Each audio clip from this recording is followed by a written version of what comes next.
Ladies and gentlemen, boys and girls, children of all ages, you are watching Dockside at the Bay.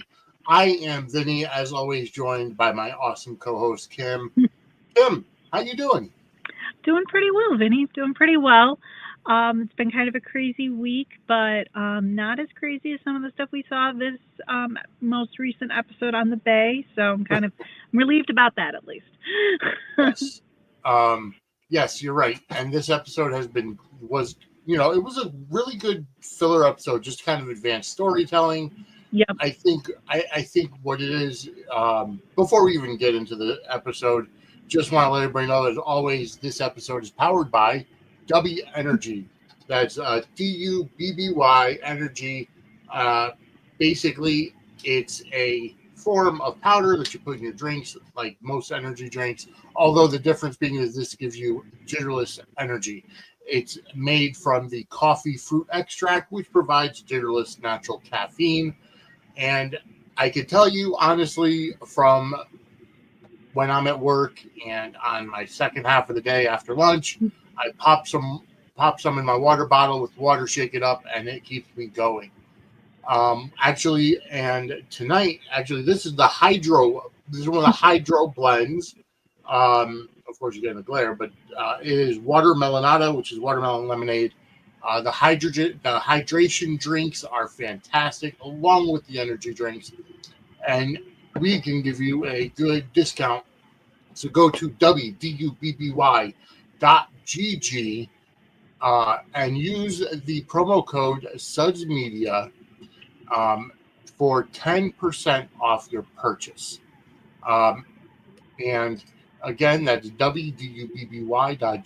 Use the promo code Suds Media for 10% off your purchase. All right. So it's been hectic. I announced it on Suds News last week that I am going to be moving next weekend. So I'll be having a new studio and a whole big thing, but it is very stressful. So I like to escape in the world of soap operas, and this being Bay City, it is giving me quite the escape. Yep. Yep. This episode, like you said, I mean, it was just it was like setting up a lot of different, there's a lot of different stories there's a lot of moving parts that are happening, and this kind of took a beat to they they're giving each one kind of like their due, so to speak. Yes. Each of like the segments here, it's just kind of helped to, establish what's going on, establish where these characters are at right now, and I have to say, a lot of them are not in good places. It was Very not true. a happy episode by any stretch of the imagination. No, it wasn't. And what I'm thinking, and obviously I haven't gone past this episode, but I will say that I have a feeling that a lot of these episodes during the COVID era are going to be more dialogue based, not a lot Hmm. of action. Like we saw this week, we did see um, the BLM protest that RJ was at, and I have to point him out, and maybe it's just a fact of not getting many extras, but RJ was the only black guy at the Black Lives Matter protest on I made a Bay. note of that as well. I noted that as well. Everyone else was white, whether it was Reagan and Frankie or Colton's brother, and just and then Vivian comes down and we know she's mixed race, but and it's just I know they were filming it towards the end of the pandemic. They probably couldn't get many extras in there, so Yeah, doing the best with what they could work with. Probably had like a limit in terms of how many people could even be like on set or in a scene at a yep, time. I mean, definitely you could see, that, and even when you mentioned like, like the extended scenes with the dialogue and less action, I mean, that has to be just a matter of, okay, these of two, course, they're allowed to be in a scene together. We're just going to shoot it out here, and hopefully, so you can definitely see the impact that, when they were filming this in, pandemic era times. I mean, you saw it on other, forms of entertainment as well, for sure, right. other shows, but here it's, it's prevalent, and it does. It's noticeable. It definitely, just in the way that the episode kind of shook out. But they did, in terms of the dialogue, though, and in terms of some of Yes, the scenes that we got, very intense, very powerful, a lot of emotions, lot to, just kind of grapple with in this episode. I guess the one thing that I'm going to say this in a very delicate way, because obviously we're in 2025, we're in cancel culture, but you can't cancel me, damn it. I would have liked them to do something completely different with the RJ character because of the lack of black actors. And it's not. Let me just. I'll just put it out there and be like, I don't know. And I'm not criticizing, Gregory or any of the staff over at the Bay, because it's compelling TV, and I kind of like that they're dealing with real life issues. Mm-hmm. My thought process, though, is if you have a lack of, black people of color on your crew because of the pandemic, for whatever reason, I just don't think the BLM story works. I think that the RJ character, to get the same point across, you could have, and I know what they're going for is to point out what Colton is doing and how he's corrupt. We know he's corrupt. We know he's a crooked cop. Not necessarily taking bribes or anything, but he's an asshole. He's abusive. He's, obviously we know he's somebody who's racial profiling now and all this stuff. And I like that they use the Colton character for that, because it just adds to his assholedness, if that's a word. Assholicness, yeah. No, that's a phrase in my house. But I just feel like with the lack of African American or people of color, actors that you're able to get, kind of nicks the BLM story, because to have one black guy and 5 white people at a BLM rally, not so much, in my opinion. Yeah. But I will say, just in terms of having the majority, white cast, and then you have, RJ as, kind of the representative for, BLM's African American, he's taking up that helm along with Vivian, but in a smaller, right. smaller sort of way. I did appreciate how, they do try, and in terms of the way that, the dialogue that RJ has had with Pete, that he had with Avery, yes, where he has a chance to just kind of say, you don't understand, right, and has that opportunity, at least, knowing the fact that, they really have just RJ is kind of like that, person who's like the face of the BLM, right, in terms of the Bay. At least they have the chance to have those, they use that opportunity to kind of create, yes, but you're white, you don't understand. And bringing that point into the mix, I appreciate the way that they were able to, kind of do that. No, that's, in a way, that's kind of maybe, their response to not having that many folks of, people of color, people that are, and, they chose to kind of take that approach with it, where it's people showing that we can stand in solidarity with you, even though we are not of the same race. We are not black. But, so yeah. I did appreciate how, you can't really fill out a huge protest scene because it draws, but at least they were able to, through the dialogue and through the scene work, able to just kind of communicate, hey, we're kind of aware that, a lot of white folks talking, the one black, but at least one black guy, but at least they're kind of showing that sense of, we're standing with you, we're supporting you, and just the conflict and drama and, emotional kind of, beats that they played, I thought was really interesting. And I appreciate the fact that they were able to kind of do that. So, and I get it. Yeah. In that sense, I feel like, they wanted to tackle it. And I feel like in some aspects, they were really good at tackling certain aspects of it. And some aspects, not so much. But I feel like in that particular case with the dialogue and some of the scenes they were able to have, I feel like it was warranted. I feel like there, the scenes were very well acted, very well done. And I feel that they were able to kind of communicate that out, at least. And, in traditional Bay stellar writing format, because I've always thought that the writing on the show has been very, just layered Yeah. and well done. And I appreciate the fact that, like, even with, them trying to kind of bring in the BLM, bring in COVID, bring in all of this, they're still able to bring in those layers with the dialogue and really kind of dig into those scenes and let the actors dig into those scenes. And that's really cool to see. Yeah, I get it, and I do appreciate them trying to tackle this. It's like I would have liked to see Will if they were able to get Will out of the hospital. Will would have been that. See, yeah, that's something I made a note of as well. Because Yeah, I mean, maybe they couldn't get the original actor back, which I get. but I do, even in the form of a recast, I wouldn't have been opposed to having a recast Right. of Will in this, just to add that extra layer to the mix, because he's referred to so much, and his character played such a pivotal point. And then And he's a cop, so it's Yeah. like it shows that other dynamic of, or Mhm. even if let's say Will is on desk duty when in the scene where Avery and Damien go to get Will RJ. Yeah, as opposed to the cop Rodney, who we've never been introduced to, bring Right. in someone who we, a face that we know, who can also just add. I made a note of that as well. Like, Will is kind of, and maybe just the original actor had a conflict and they didn't want to recast, and didn't feel the need to. But in this sense, I kind of wish that they had been able to bring his voice back in, even for the sake of Liana, because Yeah. you've got her up against Colton, and you see, like, they talk about, like, this, even though he's not a cop anymore, he's still going to come after me, and it's all because of Will, and he's just kind of Yeah. it's like, it's not an elephant in the room, but it's just, the character should be, it would be warranted for him to be on canvas for sure. And as of now, he's still a cop, so Yeah.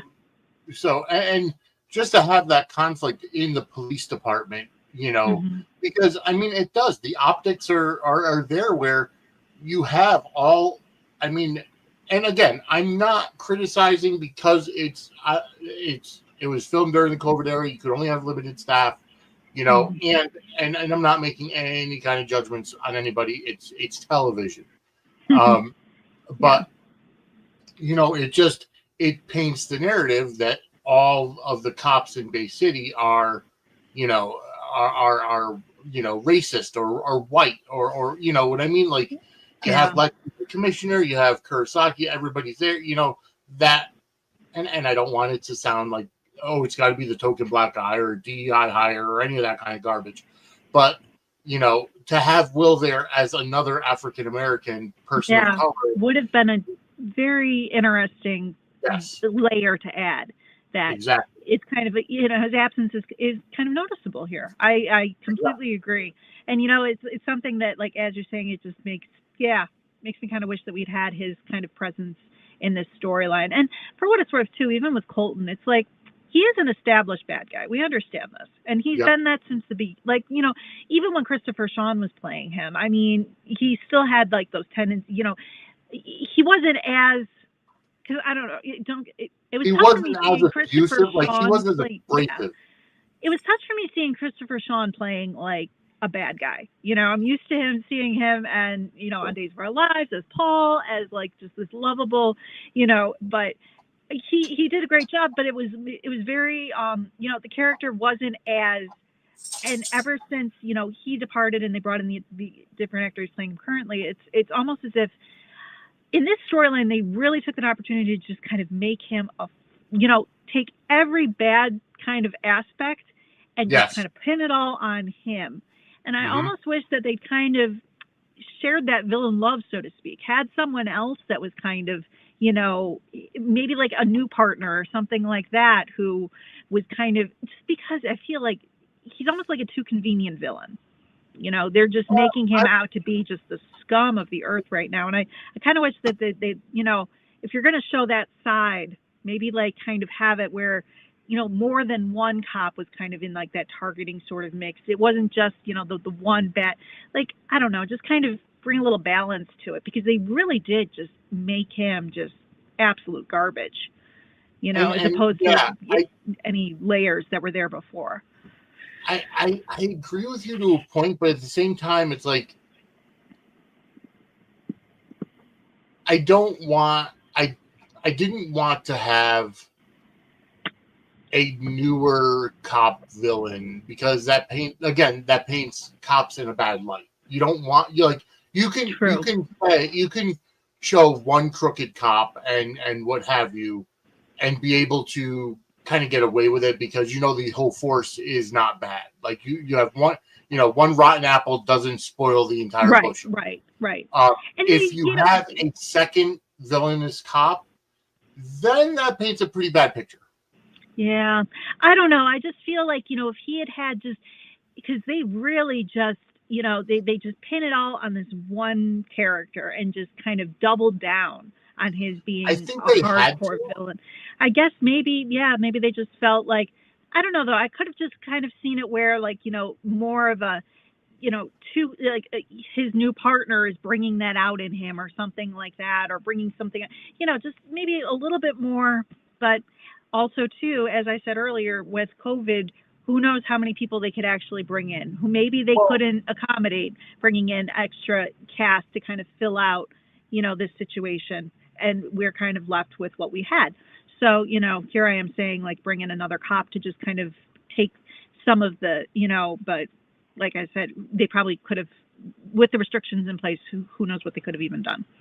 But it also could be, because if you look at the canvas of the Bay right now, you've got Colton there, who is obviously your main villain right now, your main heel. He's the number one heel. Yeah. You still have, and we'll see him this episode, you still have Jensen out there on the run.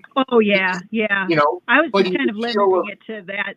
Because Jensen is that whole arc is so separate. I mean, because he's literally on another, in another country. I mean, it's almost froze there.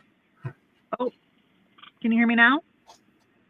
Yeah, I can hear you now. You froze for a little bit. Darn. Sorry about that.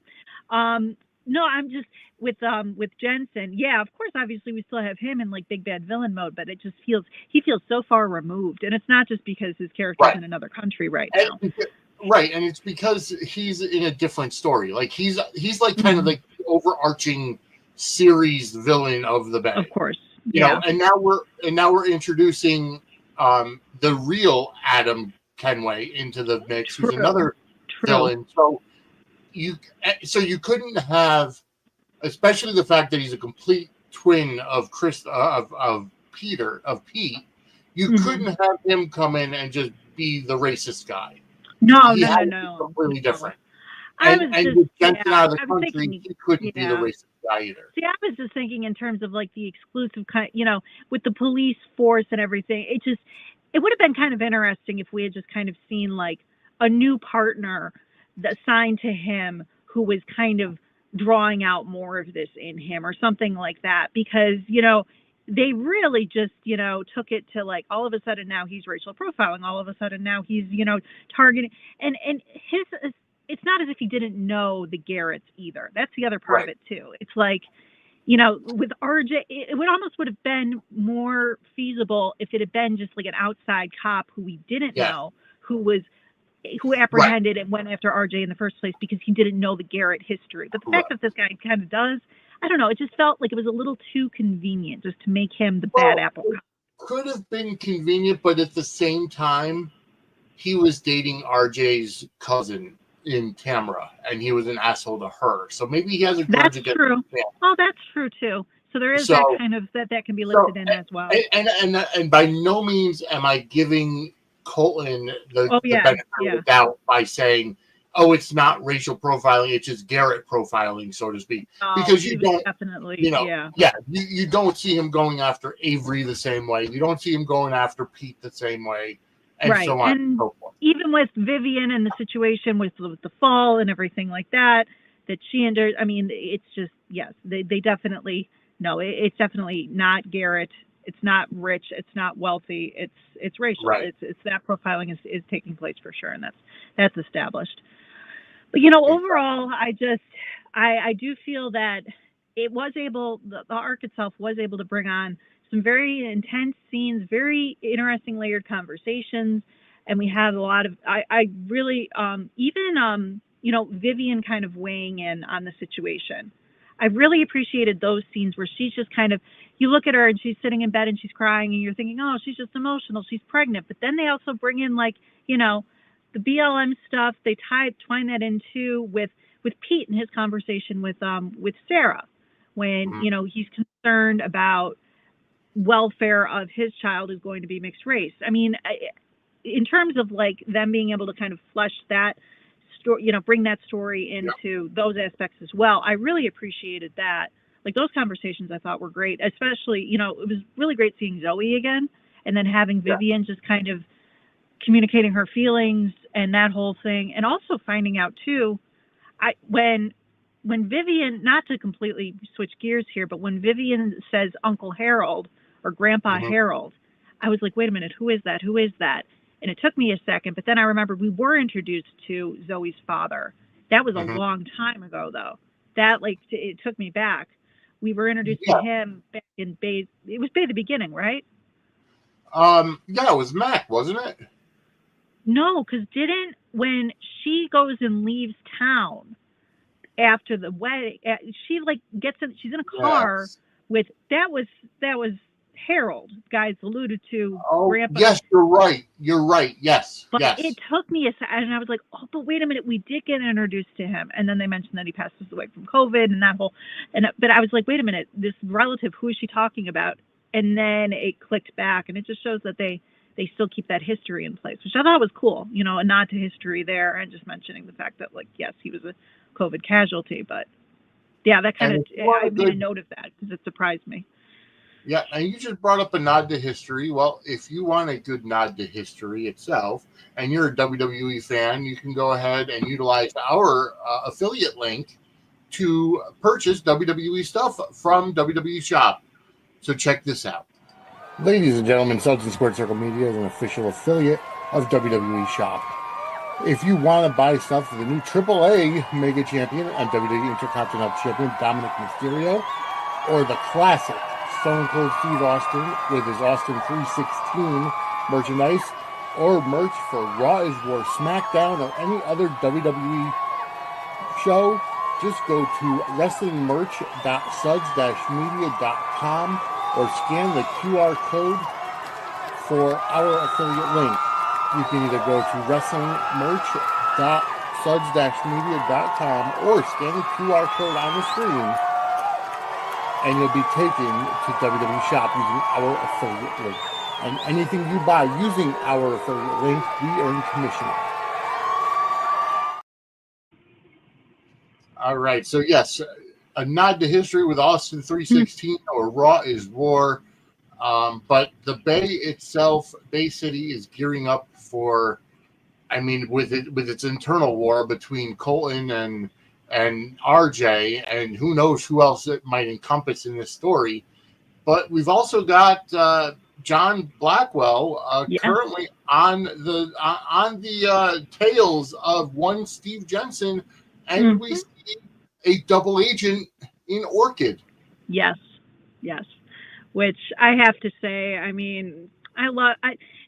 always liked Orchid. And, I appreciate, though, that, they brought her into this sort of, femme fatale sort of, double agent, because it totally tracks. It totally fits.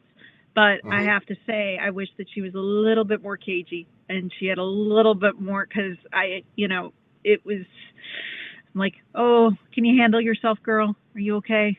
Are you good? Yeah.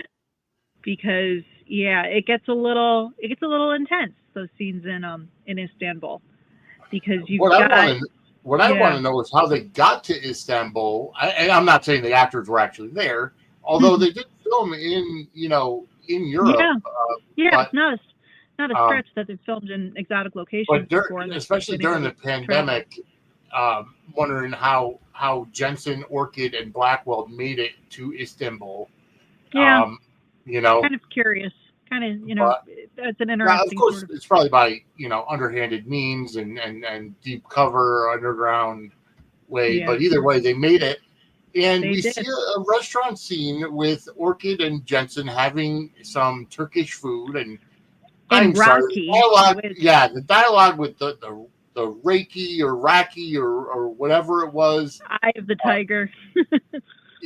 Just.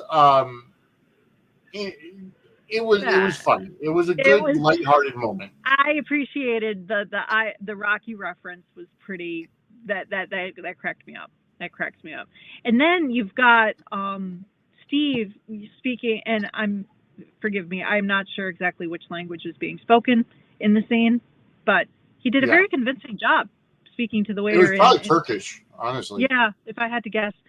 But regardless, but even with his flawless, speaking of the language, she gets called a dumb American. Yeah. And but the whole restaurant, it's such a departure from everything that it's nice to kind of get almost an escape from everything that's happening in Bay City to go to something that's this. It's so different. It was such like a very different vibe, very different sort of storyline taking place. It's like Belgium kicked up a couple of notches. You've got because it's almost like, because we see Steve and Orchid at the restaurant and they're talking to the owner and they're talking to the waiter or whatever. And it's not till the end, or maybe even the middle of the episode, like the second scene, that we find out that Orchid is a double agent because she has to call John. And it's like she runs to go and call a car or goes to powder her nose. And also, can we just talk about her like chugging she's like, but I want some more. Can we do another round? Can we do another round? Terry Ivins. I just love her comedic timing. It's so great. Yes. But when she jumps on the phone with John Blackwell and basically says, I can't stall him any longer. Like, this is getting ridiculous. Where are you? And he's like, 10 minutes. And of course, he's not 10 minutes away. That would be too convenient. Of course. And we have just that kind of situation with Steve and, all of a sudden in his holy man sort of spiritual, priest sort of garb, deciding he's just going to pull a gun on the guy and make his great escape. And then Orchid runs back trying to figure out the whole situation. And then you're just like, Orchid might be a little bit in over her head. Yeah, possibly.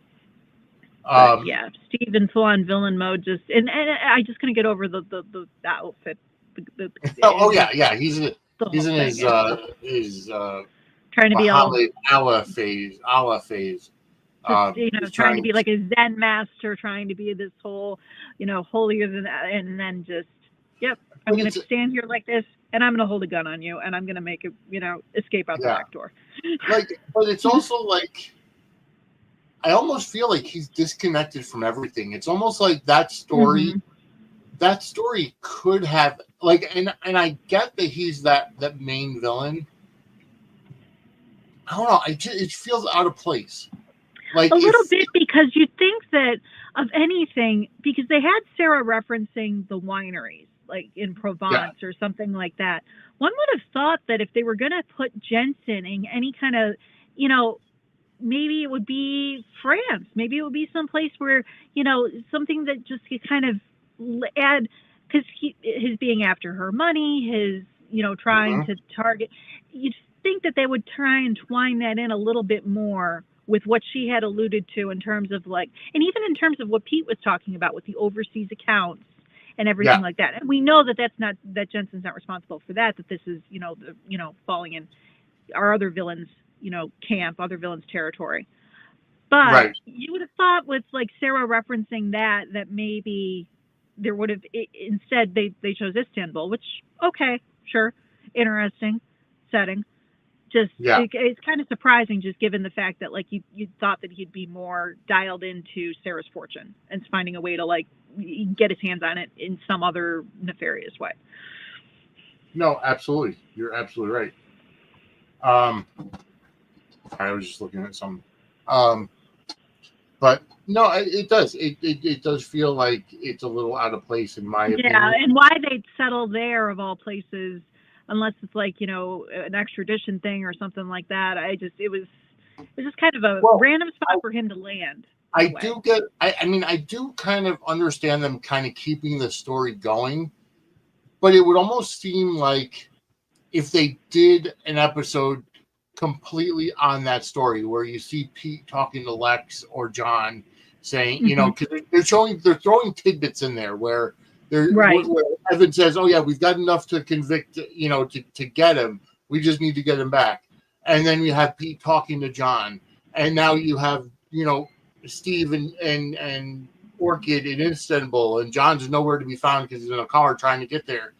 Yeah. But I feel like this episode in general almost felt like it didn't need that in there. It's like, yeah, because really the only, I mean, other stuff going on.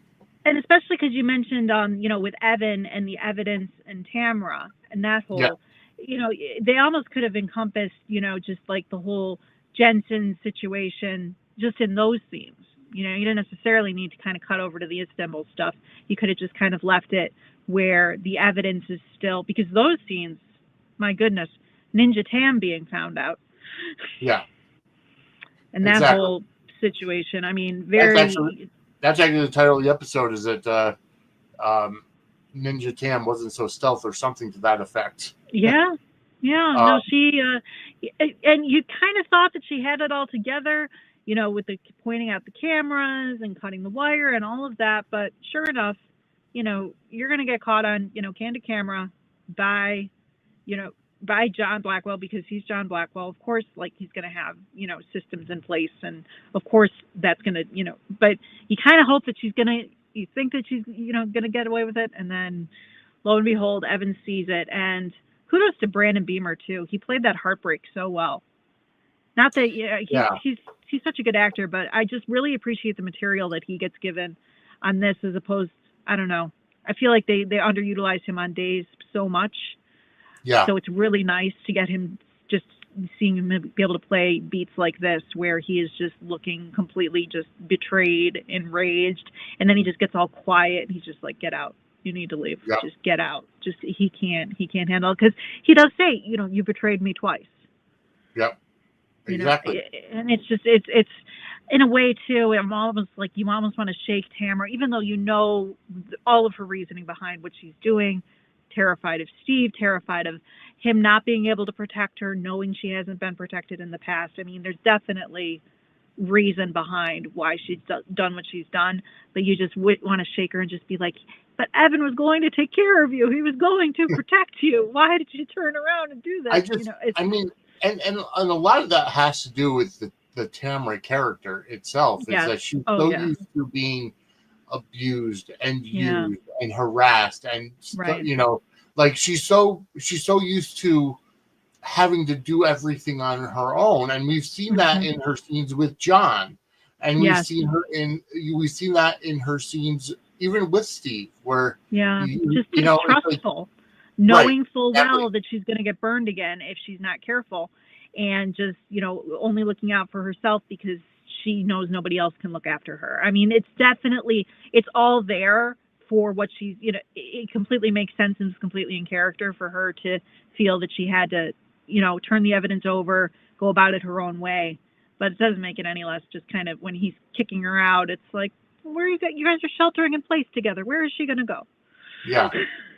Well, I mean, I guess my biggest thing, and I guess this is the part where I have to wrap my head around it, is she's doing all this because she made a sex tape years ago, or I think that's what it was. I think that's what, was a video of her, working for Steve, or whatever the case was. Like, I'm sorry, but that would be a worse reflection on Steve if he ever released that to the public. Like, in my opinion. Yeah, but to Tamara, it's just like, it's everything about like her past that is still so locked into this individual that she can't stand, and knowing that he's got that over her and always kind of will, no matter what, even if the evidence is in someone else's safe, it doesn't matter to her. It's like, he's still, in her eyes, Jensen still owns her, even though, she's got, and not just Evan. I mean, if it was just Evan being the one saying he could protect her, Mr. Legal, but the fact that she has John Blackwell in her corner too, and she still went against, it's just like, come on, you gotta at least look at these guys and know that they're in this but we wouldn't have the drama if we didn't have, and obviously, these two, they brought the drama. Very intense scenes. And Absolutely. speaking of intense, we also had, just, I mean, there was, as this episode did kind of slow things down a little bit just in terms of the dialogue and the exchanges, but we did get to see even Sarah, her discussing her relationship with Jack, which I Yeah. thought was very, because up until now, I mean, obviously she cares about him. He's her father. We've seen, but they really kind of drive it home in the dialogue how close they've become. And her even saying we used to have like tea outside and, cookies and things like that and croissants. Hmm. I kind of wish it was more, show, don't tell, because Yeah. it would have just been nice to see those kind of scenes between the two of them and see that closeness. But still, it was conveyed enough, that she's obviously bonded with him and is very concerned right now because he's in the hospital with COVID and everything like that and not being able to. But Yeah. it was nice hearing about the relationship. I just wish we could have seen more of it, Of Seen course. I mean, the harder part, like, I mean, we complain about that kind of stuff with the daily soap operas. There's so much stuff that happens off screen that it would be nice for certain characters to be involved or certain actors to be involved. And it's even harder with the Bay because they only do limited number of episodes right. per season, Exactly. and Yeah. then COVID protocols, and then it's like there's so much more meat that has to be done that a simple breakfast with tea and scones just isn't going to make the cut, unfortunately. Yeah. But it was nice to hear about it, and it's seeing Sarah just being able to have like that, even that scene with Pete, just kind of explain, discussing her relationship, discussing her worries, her fears, Pete being able to. I mean, I love their scenes together. I love their mother and son chemistry, and I just really think that those scenes were great, and I loved just hearing Pete's perspective, just because he's vulnerable and he just says flat out what he's feeling and fearful and everything like that. So it's just very, very well done scenes with all of that. And then Pete, of course, all worried about he's discussing his fears, but he's eating chocolate croissants. You think he's kind of starting to come around, and then he gets the phone call about Vivian being in the hospital. Then he decides to play ninja. He sneaks into the hospital, sneaks in through the back door. Yeah, I like that because it's like the ridiculous protocols for COVID and not being able to be with your loved ones in the hospital is just absolutely ridiculous. I mean, it just brings back a lot of just really heartbreaking, painful because stuff. Especially with Vivian saying, we couldn't give, Uncle Harold a good, decent or better memorial or whatever. We don't want to have that happen to Jack. It's just, It does. It brings back so much of the trauma and so much of the, again, ridiculousness of what COVID was, and what the pandemic was. I mean, and even just seeing all the protective gear and just the face shields and just the saying you need, it's also I don't use this word like regularly because it's just I feel like it gets overused, but triggered. It was triggering. Well, for a lot of people that couldn't bury their, and I'm glad that they did bring it up. I'm glad that they did make it a point to say we couldn't give a proper burial to, for so and so. We don't want to have to do that, because it points out the, ridiculous protocols for what they did. But you've got that Dr. Cates who, she's kind of become like a bit of a regular fixture in that hospital. And also I noticed too, one of the doctors, I think it was Dr. Abraham, who was maybe not in this episode, but in but he's in like the COVID sort of arc. I noticed that he used to be on All My Children. I was like, oh, I recognize him. He played Derek on All My Children. Yeah, but, he was. I think wasn't he the doctor that was working on Jack that brought in the FaceTime? Yeah. Yes.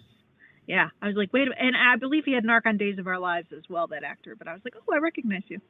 But so the doctors, though, Dr. Cates does allow Pete to go and see Vivian, and thank God, because Yep. he hears like the frantic from that message from, was it Frankie or Reagan, one of the twins. Frankie. Yeah, who Frankie is the called. more frantic one. Reagan is the more controlled Yes. one. I've Yes. noticed. Yeah. I do like. I really do like what they were. I do like how Reagan and Frankie kind of have now enmeshed themselves into the family. Me It's too. been great. The only thing that would have been better was them wearing Suds and Squared Circle Media shirts at that protest. But you can get yours this way. Ladies and gentlemen, Suds and Squared Circle Media has its own threadless shop, and you can visit it by going to merch.suds-media.com. On our shop, you will find shirts with our new logo for Suds News, as well as the NWO takeoff for the Suds World Order merch in 3 different color logos. You can also find merch of our Suds and Squared Circle Media logo itself, as well as Dockside at the Bay and much more. Go to merch.suds-media.com or scan the QR code on the screen. That's right, merch.suds-media.com, or the QR code that you can scan on your screen brings you to our threadless shop. Any merch you buy helps to support our network. And That's hey, right, folks. speaking of merch, Yep. merch. You've got the Suds and Squared Circle Media mug. I'm wearing my SWO Suds World Order shirt. So definitely pick up your Suds and Squared Circle Media merch at our threadless shop. It does help the show, and it gets the word out there. And I will tell you, folks, I did mention on Suds News, but the official What the Fudge shirt is also listed on our shop. So if you want to support What the Fudge homemade confections, you can buy the merch. Okay, so where were we? Oh, yeah, we were with Pete and Vivian in the hospital. Yes. After Vivian comes, I like that here's what I'm going to say. I like that the major arcs are encompassing everybody. Like, Yep. we have Evan, who's not only in the COVID arc because he's sheltering in place with Tamara, but also he's dealing with the fact that courts are closed, that he can't prosecute anything. Mm-hmm. But he's also involved in the Jensen case, because his dad is chasing Steve and he's talking to Pete. Yep. You have Pete and Vivian who are dealing with the COVID restrictions and bringing a baby into the world during COVID. And also the fact that Vivian went to help RJ at the protest. Yep. It's like the main characters are in everything. Everyone's just kind of intertwined in that sense, unless you count the Istanbul arc. But, right. Yeah. But it's nice to see, like, just that sort of layers and and even you've got, Damien in the mix too, just kind of, which, just all these characters just kind of, all, being, and even, and this is kind of, sorry, I lost my train of thought there. I do like something Damien, going and it went away. I apologize. I do like Damien and Avery together. I like them as a couple. I do too. I think they had their scenes when they're in the car and she kind of backs away from don't kiss me, don't talk, but all like he's so sweet. He's like a puppy. I made a note that he just wants to have some little time with his little downtime, a little bit of wine, and he asked, like, is it okay with Evan and everything like that? And Avery, responds like, well, we can all, discuss, Jack's condition, everything like that. And I did appreciate too, nothing against, but they do make a note of, like, Avery saying, without violating HIPAA, I can tell you that Matthew is like, cool. There are very few soap opera characters that even worry about HIPAA. I mean God bless Kayla. I know she tries, bless her heart, but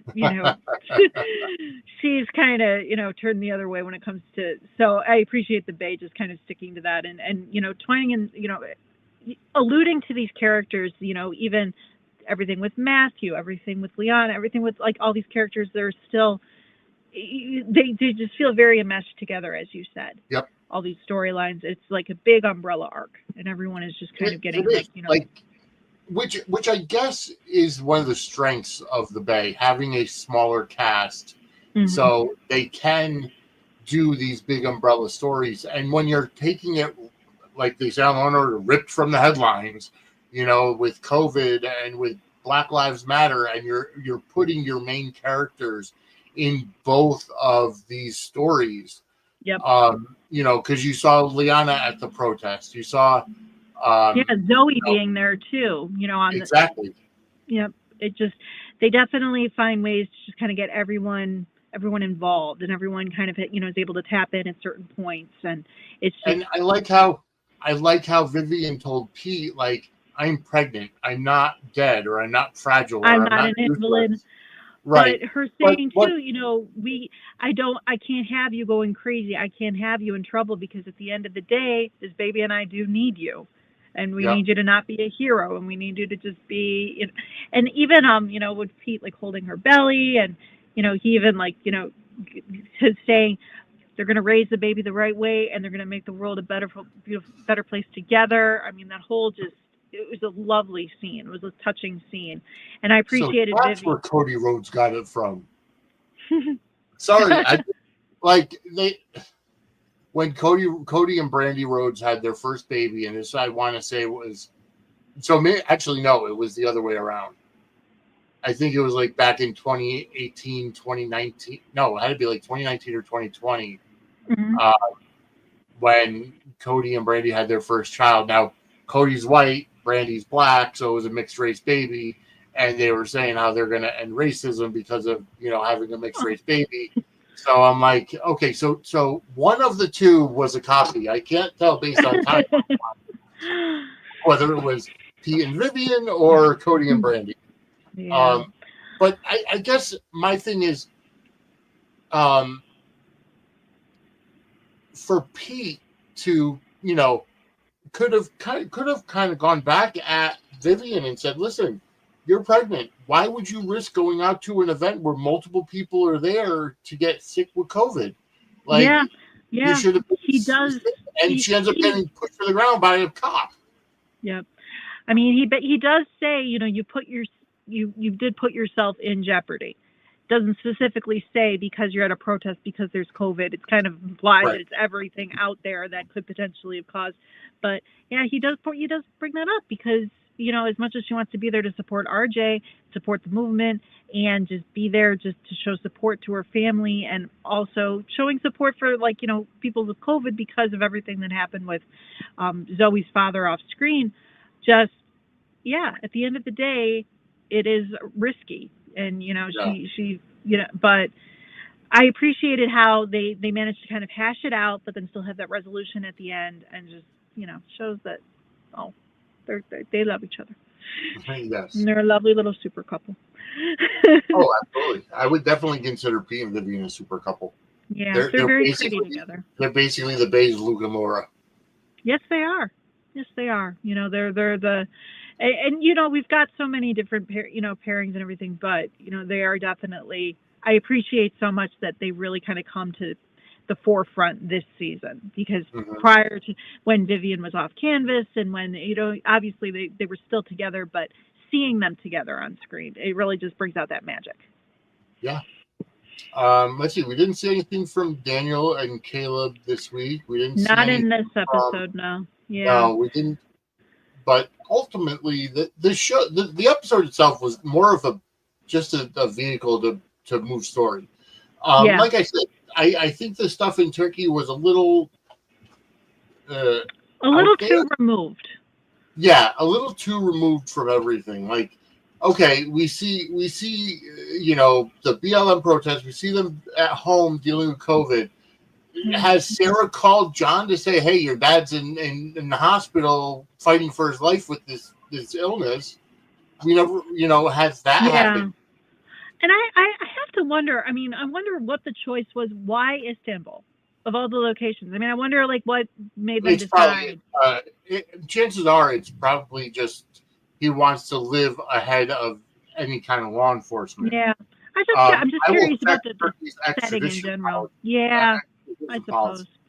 It just seems like kind of a random, especially just given the fact that, like I said, we have it where Sarah was referencing France, and they've previously been in Belgium, and they reference Belgium, and they reference these places where Steve has kind of frequented.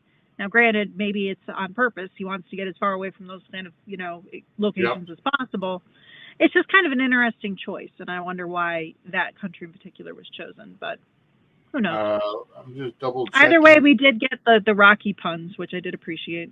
Again, kudos to Terry Ivins, because she played that drunk sequence so funny, well, and her just wanting to finish the drink, and then in the face of a waiter basically telling her, "No, you need to leave, ma'am. You're an ugly American. Time to go." So, I mean, it looks like Turkey does have extradition, policy since 1981 with the U.S. So, again, why would Steve choose somewhere that can be extradited? I think he just is trying to just live on the lam and just stay one step ahead of John and law enforcement. Yeah. Well, he managed to in this episode. He managed to kind of get away, and it looks like, now we see, Orchid scrambling and her and John trying to figure out what comes next. So it definitely left us wanting more. Here's the problem, and we saw it in that Steve will just up and leave Orchid. Orchid's not somebody who Steve's going to be like, oh, I got to wait until my girl gets out of the bathroom or whatever. Yeah. He will just up and leave her. Well, 1 second the man is, trying to be all peaceful and speaking in, another language and so convincingly and so charming. And then the next he's scrambling and running out the side exit with a gun. Yeah, you never can really predict what he's going to do. Yep. Well, folks, I think we've kind of covered just about everything in the episode here. Again, it's another episode where if you have PTSD from COVID or BLM or anything, be very, use your discretion when watching it. But yes. It was a good episode that drove story, and ultimately we're gonna end up keeping going, and we'll be back next week with another episode as we move towards this, as we move through this COVID season of the Bay. Kim, any final thoughts? I think we covered all the bases with this episode, Vinny. I think we're set, but I'm looking forward to chat about the next one. All right. Well, Kim, where can everybody find you on social media? So I am Misfit8690 on Twitter/X. I am a Little Misfit52 on YouTube, as well as on Instagram. Feel free to hit me up there, follow me there, chat with me about soaps or whatever strikes your fancy. All right, fantastic. And I am at Vinny Suds on Twitter and Facebook, and at Suds Media is our Twitter, the network Twitter account, which I use mostly. It's kind of hard to go back and forth sometimes. Suds and Squared Circle Media on Instagram and Threads, and also Facebook is on there as well, Suds and Squared Circle Media. I've also got TikTok, which is Suds_Media. But for everything, go to our YouTube channel that you could just go to suds-media.com, and it brings you. Go hit that subscribe button, turn on the notifications bell. Oh, yeah, we're on Blue Sky too, suds-media.com. And, yeah, we're going to keep expanding. We're going to keep doing what we can. Remember to save the date. Saturday, November 8th to Sunday, November 9th is our second annual 24-hour podcast-a-thon to support Samantha's friends. Can't wait. I'm very excited for that. It's going to be a good time. Yes. Starting next week on October 9th, a week from today, we are going to start our drive to collect money, our fundraising drive for Samantha's friends. I am challenging all of our fans, our viewers, our friends to donate to Samantha's friends. We are going to collect for a month. Last year, we collected $350 to donate to Samantha's friends. This year, I'm challenging everybody to double it. Let's collect $700 to give to Samantha's friends. Let's do it, people. It'll be fun. They help out. service animals and people who need them, and and groups that provide service animals to, especially service dogs, to first responders and veterans and people that need the service animals. So, folks, like I said, starting next week, we'll start the donation drive, and it'll culminate with our podcast-a-thon, November 8th to November 9th, 3 p.m. Eastern to 3 p.m. Eastern, to give some credence to the West Coast, our West Coast people. But folks, we are out of time. Go ahead and hit that subscribe button, like the video, put in some comments. 257 subscribers currently. Let's get up to that 500 mark. So I'm Vinny. This is Kim. We will see you next week as we go dockside at the Bay, everybody. Have a good night. Take care, everyone.